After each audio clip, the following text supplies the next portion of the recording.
So I don't think I can trust respectfully his circle of support when his circle of support is allowing him to have guns. All right, folks, our next file today. We have Mr. Behrens here yet? That's my notes. All right, we're going to look next at People versus Jay Coolstra. This is case number 5-3633 FH.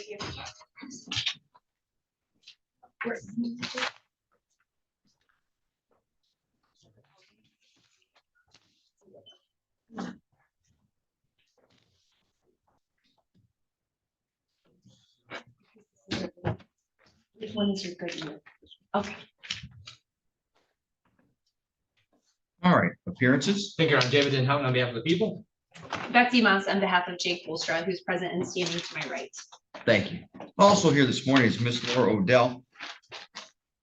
Excuse me. She is the probation officer that prepared today's pre-sentence investigation report. I'm going to take a quick look, see if I have any corrections. In a moment.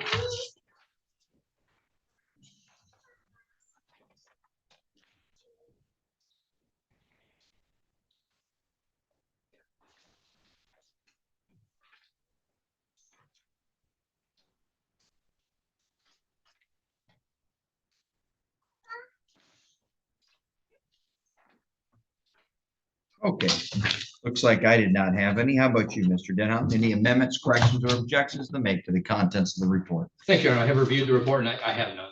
All right, thank you. All right. Yes, ma'am. I'm sorry, I forgot your last name. Moss. Moss. Thank you. I apologize. No. All right. Any other corrections or amendments? No corrections or amendments, Your Honor. I do have additional letters that I was provided this morning that I would like to have considered. No objection. May I approach? You may. Thank you. These are in addition to letters that were attached to the PSI. Yeah, Thank you. thank you. Thank you.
All right, thank you.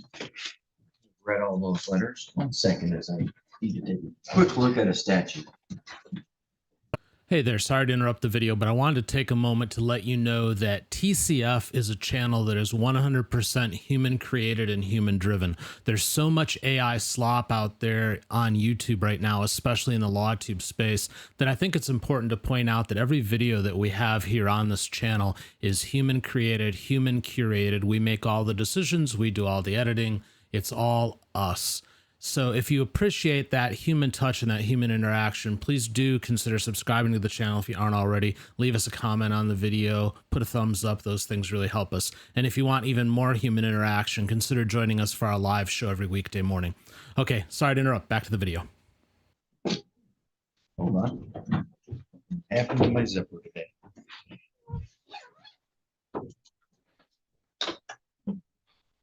All right. Allocution.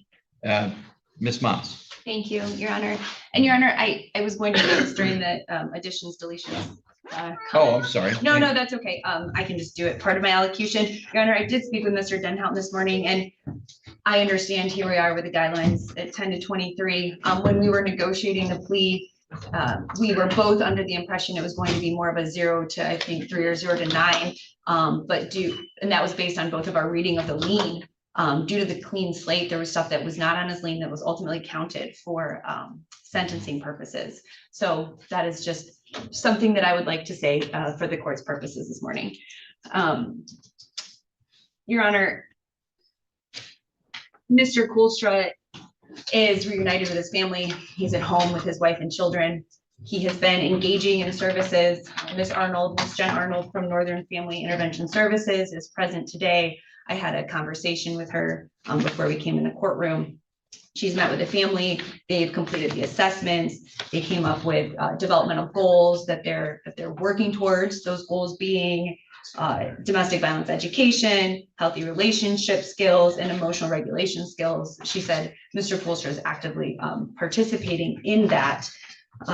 She's with the family for the next 5 months, meeting with them on a weekly basis. Obviously, in order for Mr. Coolstraw to continue participation in this service, it requires him not being incarcerated. He would not be able to participate if he were incarcerated.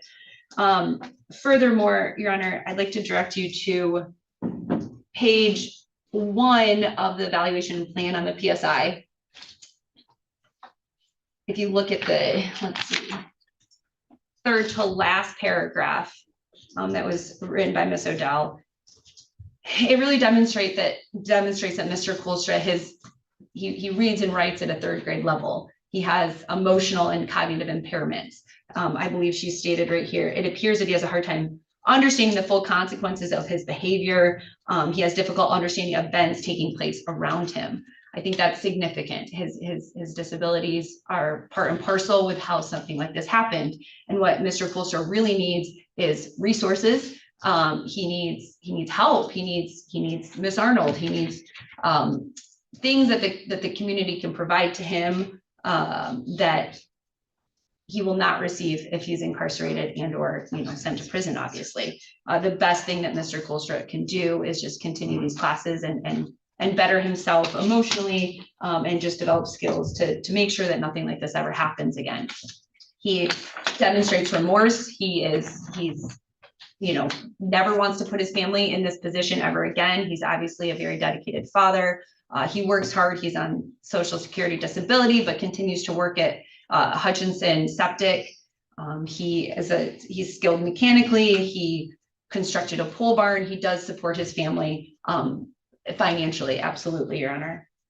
As you saw, I provided more letters to the court in addition to what's connected to the PSI, but I believe I didn't count, but 10 to 15 letters from people of the community. These are neighbors, these are elderly people that speak to Jay's character as someone who's willing to help, willing to do the plowing, willing to come over and lend a hand, that he's a kind person, that he's a helpful person. And 10 to 15 people, that's significant. That's a significant cross-section of the community that's coming forward and attesting to that. So, Your Honor, I think that, one moment, please. Yep, yeah, that's it. Yeah, that's what I said. So I do believe this is a situation where, if we look at rehabilitation, it's definitely going to be keeping Mr. Coolstraw involved in the community, gaining these resources from Ms. Arnold, and anything else that CPS chooses to ask them to do. Allowing him to still work, support his family, be there for his kids, for his wife. I know that Ms. Coolstraw is going to speak to the court, so I don't need to say it, but I know that it was extremely difficult when he was out of the home, and it's been a significant benefit since he's been home with his children, specifically for the children. So with that, Your Honor, I know the recommendation is for 93 days of incarceration, followed by 24 months of probation. We're asking you for a straight probationary period, Your Honor. I think that would ultimately serve the goals of the court. So thank you. Thank you. Mr. Denhout, is there a victim impact statement? Yes, Your Honor. Ms. Coolstraw, I do some allocution, but Ms. Coolstraw would like to speak here. I'll go ahead and hear from Ms. Colstra. I apologize. I should have asked for that before I listened to Ms. Moss. I apologize. Ms. Moss, because you didn't hear what she's going to say. If you have anything further to add after it, I'll let you speak again. Thank you. Yes, ma'am, you may approach. I'm going to have you state for me your first and your last name. Jennifer Coolstra. Thank you. Yes, Ms. Colstra, and your relationship to Jay? I'm his wife. All right, thank you. What is it you'd like to say today, ma'am? I'd like to say since Jay has been back in the home, his kids are doing awesome in school. His son has improved mentally, with his emotions, everything. When Jay was out of the home, his son he cried himself to sleep every night. His son doesn't do that no more since his dad has been home. There was no physical contact that day of the alleged crimes here. There was no physical contact between Jay, me, nor Sky or Liam. And I would just feel that his son would be an emotional wreck and not be able to attend school if his dad was incarcerated. So I wish that you please do not incarcerate his dad for his sake. And that's what I'd like to say. All right, thank you, ma'am. Mr. Denhound? Thank you, Your Honor. Your Honor, this incident occurred back in July. Initially, law enforcement was quite concerned. There was a call came in. Defendant had fired a long gun, a rifle, 223 outside of the home. He shot from inside the home, but the shot was outside of the slider. And threatening statements have been made, not contemporaneously with the shooting, but at least as a context somewhat previously, perhaps the day before, but leading up to that. So there was some concern, and the gun did jam when the defendant went outside. So law enforcement didn't know the circumstances of what was going on. Family members were in close proximity. I also will say that initially, when we were doing reviewing in terms of coming to a resolution, the lien did not indicate all of the convictions. I would attribute that to the automatic expungement. There's no sentence agreement in this file, but there wasn't anticipated originally that there was a 0 to 9 guidelines. Again, because of the automatic expungement, some of the convictions had fallen off and were not present on lien. The recommendation is for 24 months probation. The 93-day jail sentence was for count 2, the domestic violence. I don't think the probation department made a specific recommendation, was leaving it up to the court in terms of any incarceration. The people would likewise leave it to the discretion of the court. We certainly believe the conditions are appropriate in terms of no alcohol. We believe that was a contributing factor. And with that, we will leave it to the court, Your Honor. All right. Ms. Moss, did you have anything else to say after you heard from Ms. Coolstra? No. Thank you. All right, Mr. Coolstra, you have the right to make a statement before the court gives a sentence. Is there anything you wish to say today, sir? I just want to apologize to my wife and my kids. All right, thank you.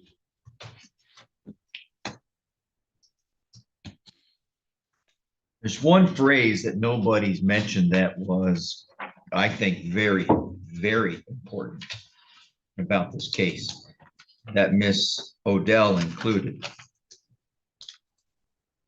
I could sit here and ask if anybody could guess what it is, but I won't do that. It appears in CFJ 284, page 4. It's the very last 5 words of paragraph 2. I reload my own ammo. What does that tell us? That the defendant who has felonies and is not allowed to possess firearms also possesses ammunition and uses them enough that he reloads his own ammo, which means someone in that house is allowing him to have access to firearms. Right? Is he allowed to have a firearm? No. You all are missing the point. You're not seeing the forest for the trees. I read those 5 words and circled them. This defendant has access to firearms when he's not allowed to have access to firearms. This charge actually, the case originally began with a mandatory 2-year sentence in prison for felony firearm. that's gone. There's a second habitual enhancement. So what could have been easily a mandatory prison sentence has come down. Now, when I do sentencing, I always ask, does anyone promise the defendant a sentence? Maybe they've gone over the guidelines, but it's an estimate. I'm going to tell you, I don't know why, and I'm not trying to be too negative. I'm talking loudly so Mr. Coulter can hear me. We're attorneys, and every attorney knows about changes in the law, expungements, set-asides.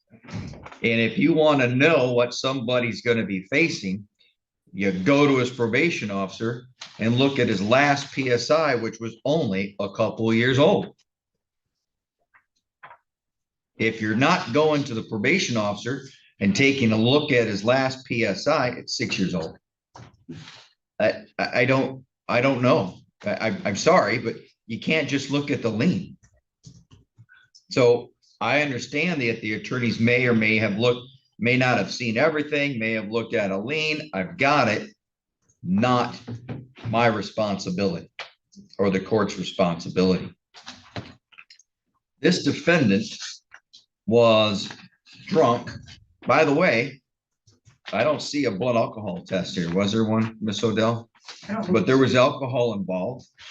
It was enough that the wife said he had been on a bender for the last couple days.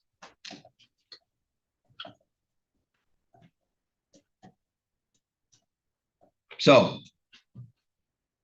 and he got in a car and drove away. I don't know. And his statement here to law enforcement when they caught him, quote, "All I'm going to plead to is running from you guys," end quote.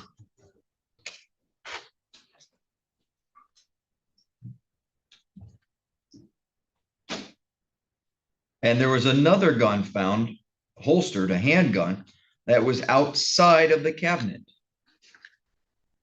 So I don't think I can trust respectfully his circle of support when his circle of support is allowing him to have guns. He can't. And shouldn't be drinking. Now, I know you can't always control what another person's going to do, but I'll tell you, when I saw that statement, I reload my own ammo. I circled it several times because that told me the truth about the case. And you all seem to have ignored it. So, Jay had broken a camper window and thrown all the Jennifer's belongings out the window. There was a video of some portion of this. Let me find it here. Sorry. And he also resisted the police officers who had to help take him down.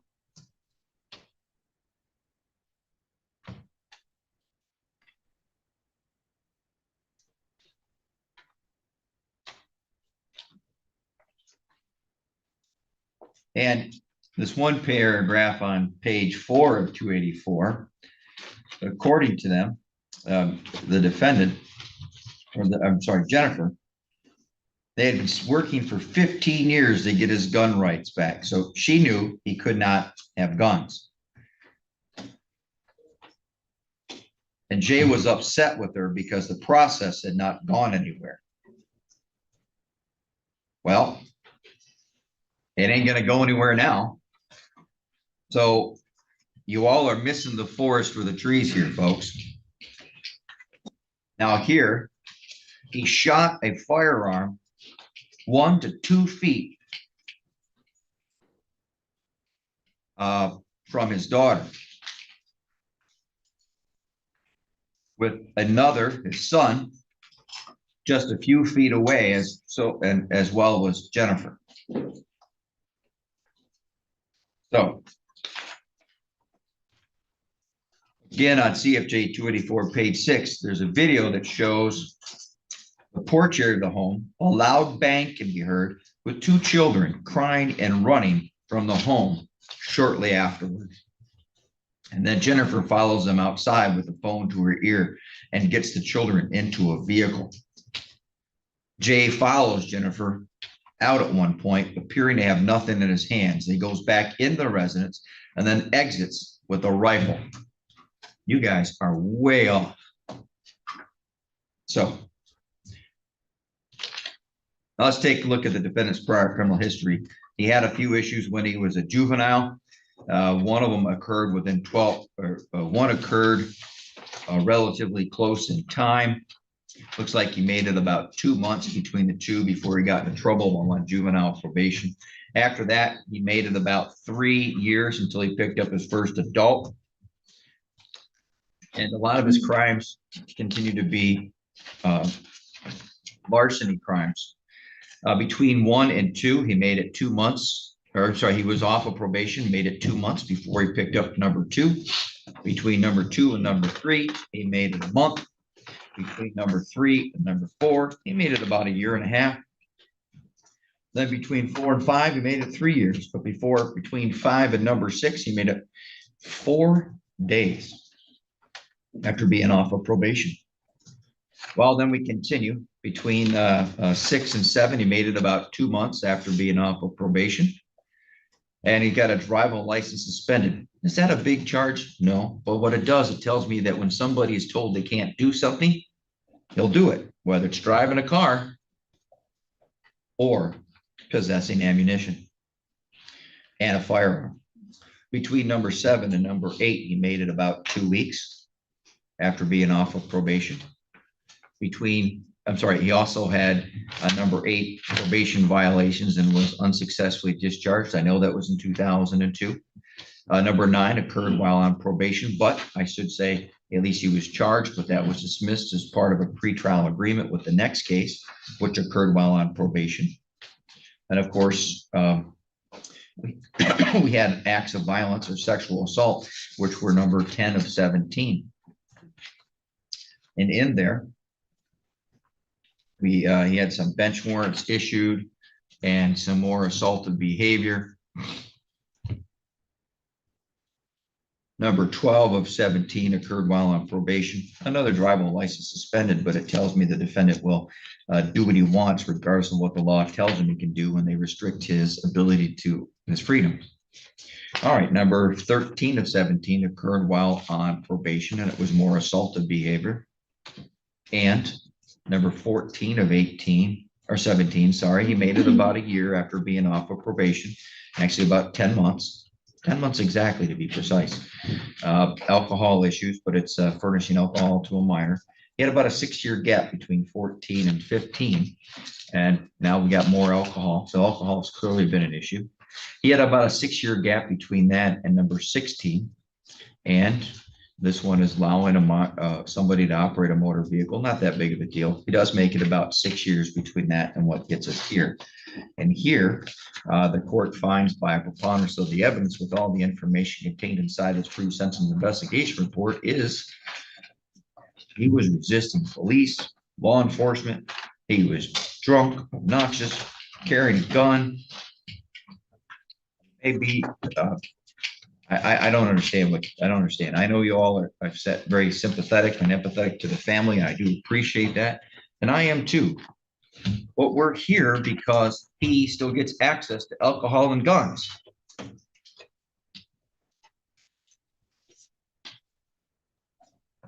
So what am I supposed to do? Let him go back and get drunk and still have access to guns? Shoot out more windows out of campers with kids and send the kids running outside screaming and crying? Heck no. So the sentence of the case is as follows. Court assesses a $68 state minimum fee for the felony, a $50 state minimum fee for the misdemeanor, a $130 crime victims' right fund fee, a $300 court cost, a $500 fine. There is no attorney fee. There is no DNA fee as it was already provided. As to count 2, which is the domestic violence charge, The defendant is sentenced to